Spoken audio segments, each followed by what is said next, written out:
Undayda 20 million xarajat qilsangiz ham narxi o'zgarib qolmaydi. Tushundingizmi? 20 million xarajat qilsangiz. Beriladigan tochkasi nechi pul? Oxiri beriladigan tochkasi. Oxir beriladigan tochkasi 23 milliondan eng oxirgi 19 millionga bo'lsa qo'yib beraman.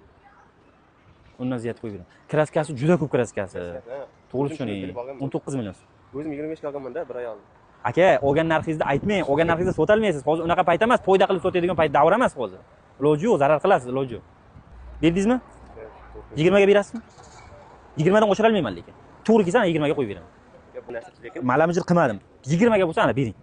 Undan oshira olmayman, to'g'ri tushuning. Mashinangizni holati mana shu pulni ko'taradi. Undan ziyodini ko'tarmaydi. 1 million, yarim millionni bitiga qarasangiz aka savdongiz bitmaydi. To'g'risida.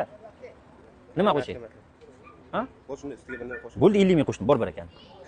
O'zingiz aytdingizki, bir nima qo'shdingiz, bir nima qo'shdim? 50 ming qo'shdim mana. Bormi? Barakanmi? Mana, barak. 2009mida 2009-yil kraskalari bor, motorlarida kamchiligi yo'q ekan, 4 ta balonchasi o'rtacha holatda, narxi 20 million so'm bo'ldi. Dollarga qancha bo'ladi? $1550 bo'libdi narxi.